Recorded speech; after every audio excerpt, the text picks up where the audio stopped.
చూస్తే ఎన్నికల వేళ వైసీపీ నుంచి టీడీపీలోకి భారీగా వలసలు కొనసాగుతున్నాయి.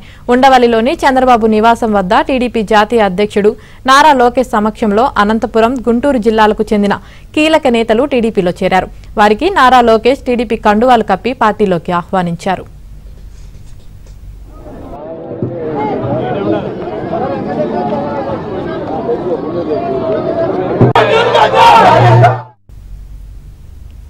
ఎర్రబుక్ అంటే ప్రతి ఒక్కరిలో వణుకు మొదలైందని, వైసీపీ ఏపీని ఖాళీ చేసి పారిపోయే పరిస్థితి వచ్చిందని ఈ సందర్భంగా నారా లోకేష్ అన్నారు.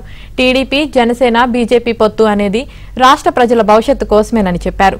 సీఏఏ బిల్లుకు పార్లమెంట్లో మద్దతు పలికిన వైసీపీ ఇప్పుడు తెలుగుదేశంపై దుష్ప్రచారం చేస్తుందని మండిపడ్డారు. అధికారంలోకి వచ్చాక ముస్లిం మైనార్టీ సోదరులను గుండెల్లో పెట్టుకుని చూసుకుంటామని నారా లోకేష్ భరోసా ఇచ్చారు. సీఏఏ గురించి మీకు చెప్తున్నారు తల్లి, అబద్ధాలు ప్రపంచం చుట్టుకుని వచ్చే లోపల నిజం గడప దాటదంటారు. నిజమేంటో తెలుసా తల్లి?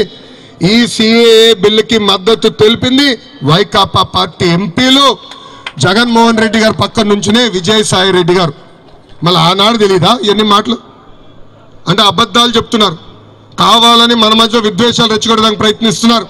అందుకే మైనార్టీ సోదరులందరూ తెలుపుతున్నా, ఎన్డీఏలో ఉన్న Telugu Desam party, Janasena party, Bharatiya Janata party ఎక్కడ మైనార్టీ సోదరులు ఉన్నా వాళ్ళని గుండెల్లో పెట్టుకుని కాపాడే బాధ్యత మేము తీసుకుంటామని ఈ సభాముఖంగా నేను అందరికీ తెలుపుతున్నాం.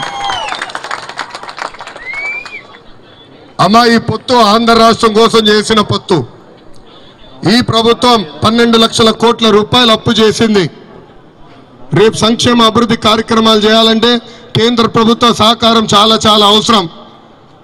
అందుకే చంద్రబాబు నాయుడు గారు, పవన్ అన్న కలిసి ఈరోజు పొత్తులో చేరటం జరిగింది. వైసీపీ ఆంధ్ర రాష్ట్రమే ఖాళీ చేసి పారిపోయే పరిస్థితి తొందరలో రాబోతుంది. ఎర్ర బుక్ చూసి వాళ్ళు ఆల్రెడీ వణుకుతున్నారు. పాదయాత్ర చెప్పిన వైకాపా నాయకులకి లోకేష్ తగ్గేదే లేదు.